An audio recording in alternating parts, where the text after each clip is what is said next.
What happens when an undercover CEO trades espresso shots for burned-out staff truths. Welcome, amazing and sharp-eyed viewers. You truly have a gift for finding stories that matter. Today's journey takes us inside Pinehill Coffeehouse, where family legacy meets frontline reality. When Caleb Brighton, the owner, disguises himself as a barista to uncover what's really brewing behind the counter, he discovers more than just overcooked beans. He finds a team on the edge. Stick with us as we reveal how courage, compassion, and a fresh start transformed an entire workplace. Trust us, you won't want to miss this one. Let's dive in.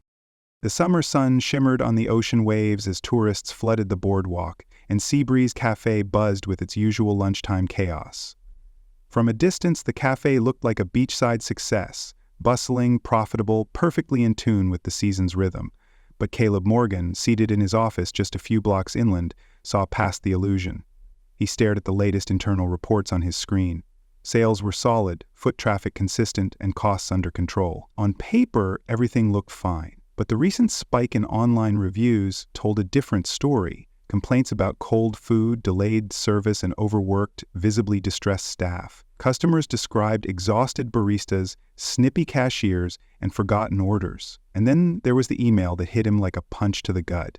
A longtime customer had written to say a barista had collapsed behind the counter during a lunch rush, and management had allegedly dismissed it as just an act. Caleb's stomach turned. He leaned back in his chair, his eyes drifting to a framed photo of his parents standing in front of the cafe on opening day nearly 25 years ago. His father had always said that hospitality wasn't about speed, it was about heart. Seabreeze had been built on that belief, but somewhere along the way, as the business expanded and more locations opened, Caleb had stepped back from day-to-day oversight. He had handed that responsibility to district managers and trusted their updates, especially from this flagship store. Tyler, the regional manager, had waved off the rising complaints as growing pains and summer staffing issues. But the tone in that customer's email, raw, angry, and honest, shook him. He clicked through to the incident report. There wasn't one. That absence was the final straw. If what that email said was true, if an employee was left to suffer on the floor while the manager barked about ticket times, then Caleb knew he couldn't fix this from a spreadsheet. It wasn't enough to review logs or send out surveys. He needed to see it for himself. Not as the owner, not in a tailored button-down and clean loafers. No, if he wanted the truth, he'd have to earn it. Anonymous, embedded, unfiltered. Caleb opened a drawer, pulled out a yellow notepad, and wrote 2 words in sharp black ink. Go in. Caleb spent the weekend shedding his CEO identity and crafting his new persona, Kyle Monroe, a recent transplant from inland Florida looking for a quiet job by the beach. Gone were the linen shirts and polished leather shoes. Instead, he pulled together a thrifted wardrobe of faded jeans, a threadbare hoodie, and a pair of beat-up sneakers with sand already embedded in the soles. He tousled his hair into a messier, sun-bleached look, and grew out some stubble to obscure his clean-shaven corporate image. To complete the disguise, he bought a second-hand bicycle and a tattered backpack containing just a refillable water bottle, a notebook, and a resume scribbled in barely legible ink. With the help of a discreet favor from a friend in HR, he was quietly inserted into the Seabreeze roster as a temp cashier, hired to cover summer lunch shifts. The application process was shockingly simple. A rushed phone call from one of the assistant managers confirmed his start time. No background check, no formal orientation, not even a request for references. Just show up in clean clothes and don't be late, the manager said curtly. That alone raised Caleb's eyebrows. As Kyle, he arrived early Monday morning, heart thudding beneath his thrifted hoodie. He entered through the back alley entrance, where the real team clocked in away from the customer's gaze. The break room was cramped and smelled faintly of burnt toast and cleaning fluid. A sour-faced shift lead handed him a name tag, pointed toward the front, and muttered, "We're already in the weeds. Keep your head down." And just like that, Caleb disappeared into the crowd of overworked employees. No one recognized him, and that was exactly what he needed.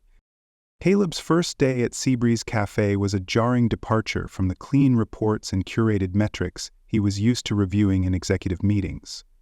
The moment he stepped behind the counter, the heat from the kitchen wrapped around him like a thick, suffocating blanket. Orders flew in nonstop, tickets piling up as the three-person line staff, clearly meant for five, scrambled to keep pace. Caleb was quickly stationed at the cash register where he juggled a steady stream of tourists and locals, many of them irritated by the wait times. The point-of-sale system was outdated and glitchy, freezing mid-transaction multiple times. When Caleb asked the nearest team lead, Melissa, for help, she sighed and muttered, "Just unplug it and pray," before rushing off to prep fries. Everywhere he looked, the signs of strain were clear. A dishwasher named Jordan worked double time in the back, arms elbow-deep in suds, sweat dripping from his brow as the stack of unwashed trays never seemed to shrink. A teen named Ivy handled the drive-thru and drink station alone, her headset slipping from her ear as she tried to manage orders, fill sodas, and bag food all at once. Caleb noticed her hand shaking slightly when she reached for a cup. "No breaks till 4, she whispered to no one in particular, though it was barely 2 p.m. Mid-shift, the air conditioning faltered and the kitchen temperature soared. Caleb mentioned it to the manager on duty but was brushed off with a wave. Maintenance knows, they just don't show. The sense of burnout and resignation clung to the walls thicker than the fryer grease. By the time the shift ended, Caleb's back ached, his shirt was soaked through, and his mind raced with the realities he'd seen. This wasn't inefficiency or laziness, this was survival. And the numbers in his quarterly reports had failed to capture any of it. He stepped out into the salty air of the parking lot, heart heavy with what he now knew.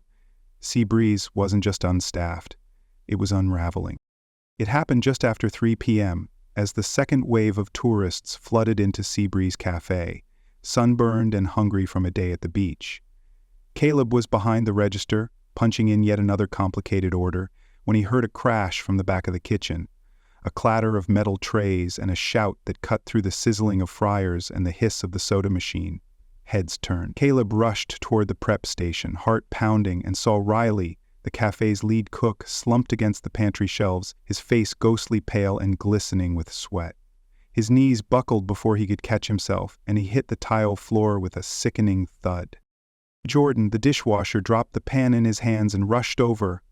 "Riley, hey man, can you hear me?" Caleb knelt beside him, checking his breathing. It was shallow and erratic. "Someone call 911, he shouted. But no one moved. The assistant manager on duty, a wiry man named Vince, emerged from the walk-in fridge holding a clipboard. He surveyed the scene with a scowl. "He's just trying to get out of the dinner shift," he muttered. "He always pulls something when we're backed up." Caleb's blood ran cold. He passed out. This isn't an act. Vince shrugged, already walking back toward the office. "We're short. Get him some water and move him to the break room." But Caleb had had enough. He grabbed a clean towel, soaked it in cold water from the prep sink, and pressed it to Riley's forehead. "Stay with me, buddy," he said softly. Riley's eyelids fluttered, and he mumbled something unintelligible. Ivy, still juggling the drive-thru, finally slipped her headset off and pulled out her phone. "I'm calling," she said, her voice trembling. Within 10 minutes, paramedics were on the scene, loading Riley onto a stretcher. One EMT shook her head. Severe dehydration and heat exhaustion, could have gone into shock. Caleb stood silent, fists clenched. Riley had been working doubles all week, covering for no-shows and pulling extra hours without complaint, and now he'd nearly paid for it with his life. As the ambulance pulled away, Caleb looked around the kitchen, and for the first time many of the employees looked back at him, not with suspicion, but with the hope that someone, finally, was paying attention. That evening, after the dinner rush had slowed and the sun dipped below the boardwalk horizon, Caleb slipped out of Seabreeze Café and made his way to Ocean View Medical Center. The fluorescent lights of the hospital lobby buzzed softly as he asked for Riley at the front desk. "Room 204, the nurse said. When he pushed open the door, Caleb saw Riley propped up in bed, a saline drip in his arm and dark circles under his eyes. Sitting beside him was a woman in her 30s, Riley's wife, Sadie, her face drawn with worry but softening slightly as Caleb entered. "You're the guy from the cafe," Riley murmured, his voice hoarse but steady. Caleb nodded, pulling up a chair. "Just wanted to check on you. You scared a lot of people today." Riley gave a weak chuckle. Didn't mean to make a scene. Sadie's eyes filled with tears. He's been working non-stop, no breaks, covering for everyone, and Vince just kept piling it on. Caleb clenched his jaw. This wasn't just one bad day. This was the result of long-term neglect. "I'm sorry," Caleb said quietly. "No one should have to work themselves to the point of collapsing, and no one should be ignored when they ask for help." Riley blinked, surprised by the sincerity in Caleb's voice. "You're not just another temp, are you?" Caleb hesitated, then reached into his pocket and slid his business card onto the nightstand. Riley picked it up, eyes widening at the name. Caleb Whitaker, owner, Seabreeze Hospitality Group. Sadie stared. "You own the cafe?" Caleb nodded. "And after today, I'm making sure this never happens again." Riley exhaled slowly, a flicker of relief crossing his face. For the first time in a long while, someone with power was finally listening. Over the next several days, Caleb, still operating under the guise of Cal, blended into the rhythms of the cafe, observing everything with a sharper lens. From behind the coffee counter to clearing tables and stocking the walk-in cooler, he quietly took notes, mental and physical. What he saw confirmed every suspicion. The morning prep crew was consistently late starting because the night shift rarely had time to finish closing tasks. Schedules were erratic and shifts were regularly posted less than 24 hours in advance, leaving staff scrambling to adjust their lives. Equipment like the industrial dishwasher had been limping along for weeks with a broken gasket, and staff had been instructed to just run it twice instead of requesting repairs. But worse than the logistical failures was the emotional temperature. The employees worked with a kind of muscle memory born of necessity, not motivation. Caleb noticed that no one made eye contact with Vince unless required, and conversations in the break room were brief, whispered, and laced with frustration. It became clear that fear ruled the back of house. One busser, Angie, was reprimanded publicly for taking a 5-minute water break after a double shift. Another server, Kevin, confided to Cal that tips were being skimmed when Vince ran the drawer, though he was too scared to report it. "We're all replaceable," Kevin muttered. "That's how he keeps us quiet." Favoritism was rampant. Vince rewarded loyalty not with support, but with easier shifts and protection from criticism. Meaning the few who did speak up found themselves scheduled on slow days, buried inside work, or worse, ghosted off the roster altogether. Caleb even overheard a conversation between Vince and a bartender in which he joked about getting rid of the whiners before summer traffic ramps up. The rot was deep, and it had infected more than just management.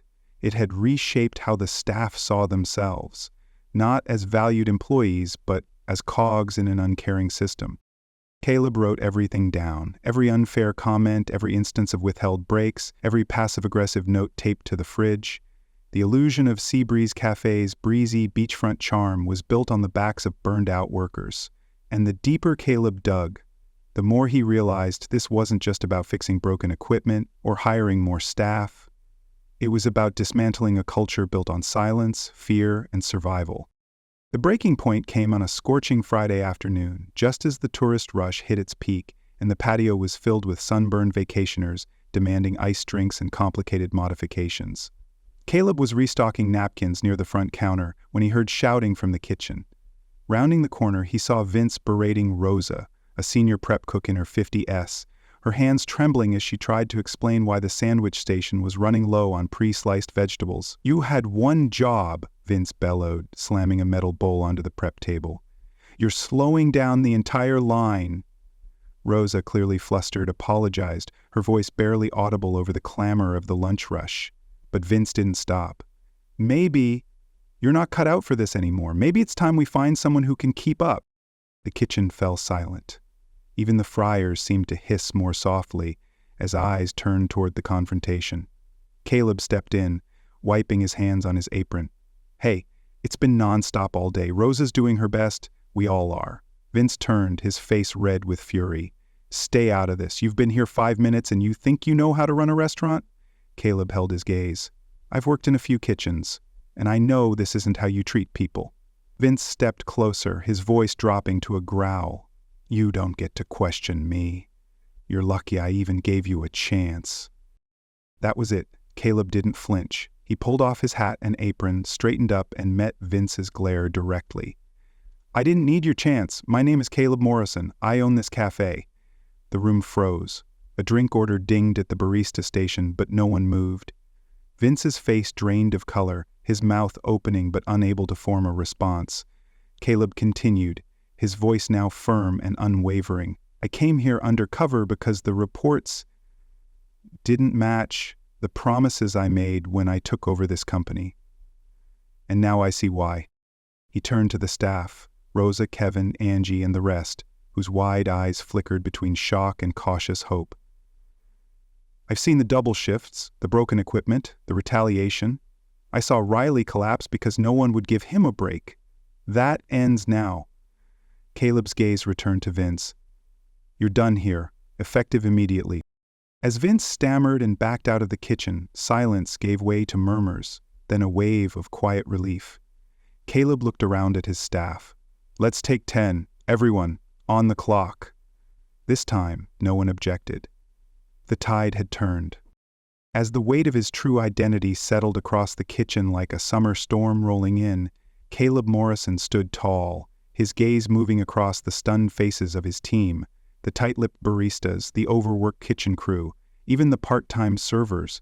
Every one of them now stared at the man they thought was just another new hire. Caleb didn't relish the shock in their eyes, but he knew this was the moment that mattered most. "I didn't come here to trick you," he said, voice calm but resonant. "I came here because I stopped recognizing the place I was supposed to be leading." He turned to Rosa, who stood silently near the cutting board, wiping her hands on her apron. No one should be humiliated in front of their coworkers for doing their best. Then he looked toward the back hallway, where Vince had fled moments ago after his termination. And no one like him should be in charge of people ever again. A ripple of emotion passed through the room. Kevin leaned against the prep sink, his brows furrowed, clearly processing. Angie, the line cook who rarely spoke unless absolutely necessary, nodded slightly, as if giving herself permission to believe what was happening.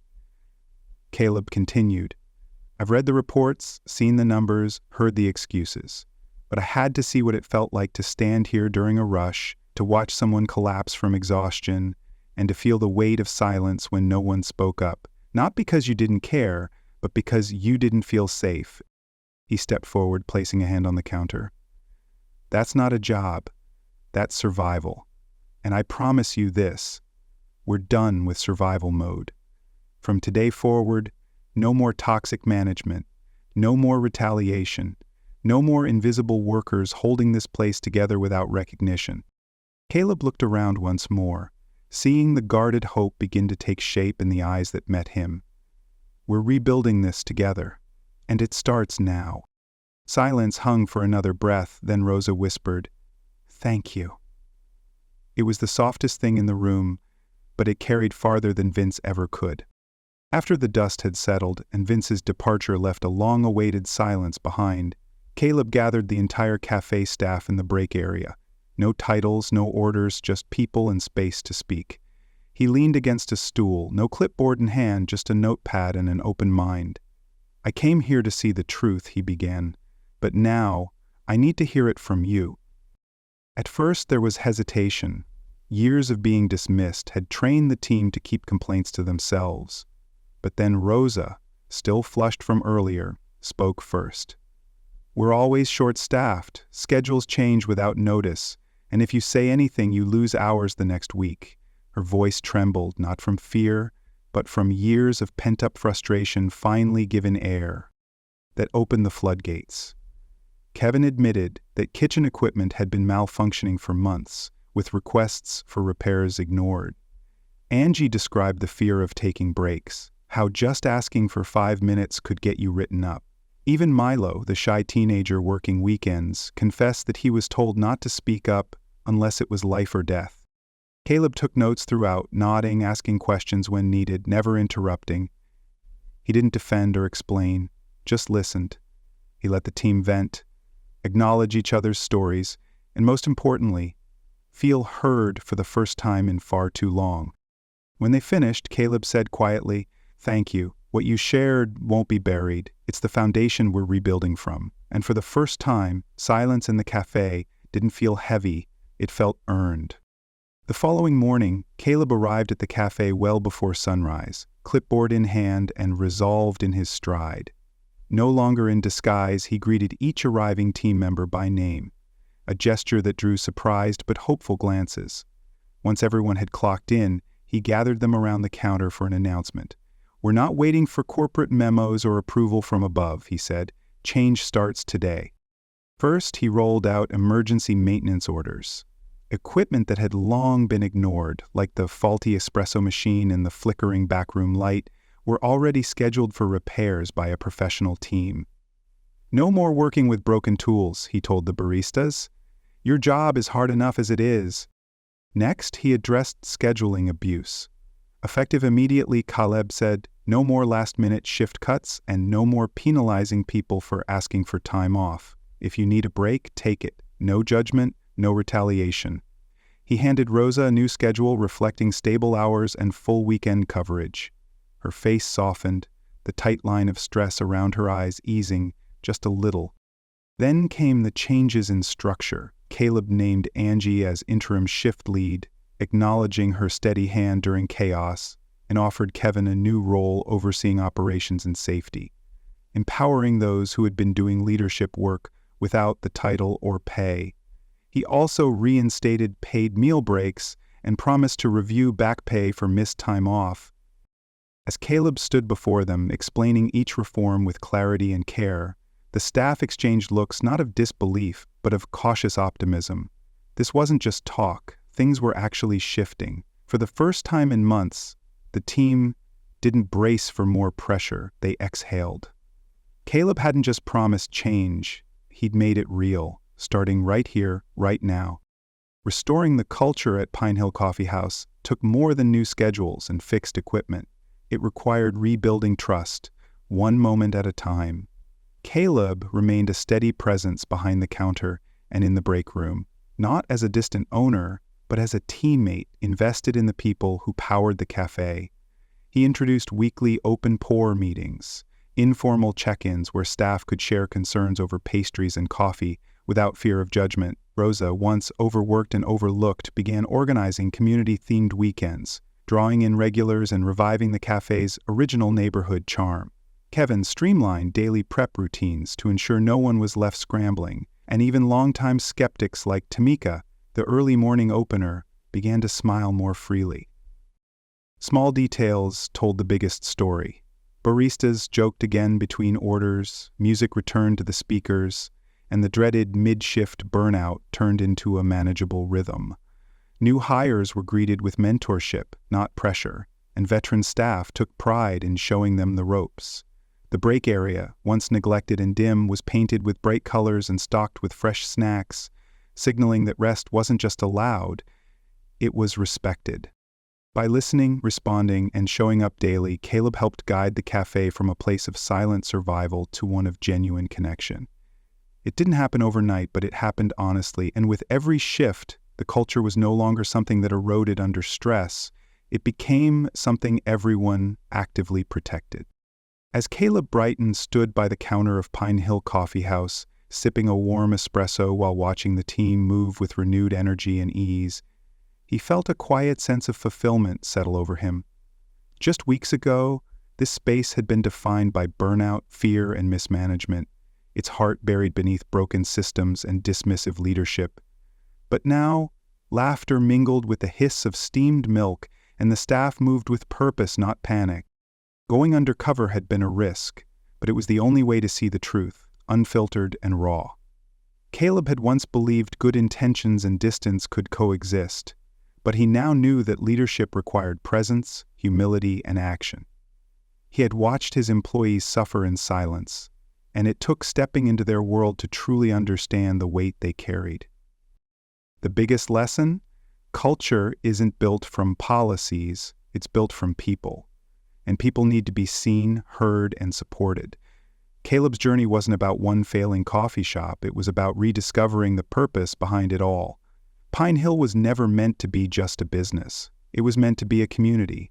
And now, finally, it was becoming one again. The story of Caleb Brighton and Pinehill Coffeehouse reveals a powerful lesson about leadership, accountability, and empathy. For years, Caleb had trusted his managers to run the shop in line with the values his family built it on: community, fairness, and respect. But when he went undercover and saw the truth firsthand, overworked employees, toxic management, and a culture of fear, he realized that distance had allowed those values to erode. The greatest takeaway is this: leadership isn't about delegation from afar. It's about showing up, listening, and taking action. Caleb learned that no amount of profit or polish can make up for a workplace that exhausts and demoralizes its people. Real leadership means protecting your team, not just your brand. By stepping into the shoes of his staff, Caleb didn't just identify problems, he earned the right to fix them. He reminded his team and himself that dignity at work matters. And most importantly, he proved that it's never too late to restore trust, rebuild culture, and lead with heart. The lesson? True leadership requires humility, presence, and the courage to make change where it matters most, alongside the people doing the work.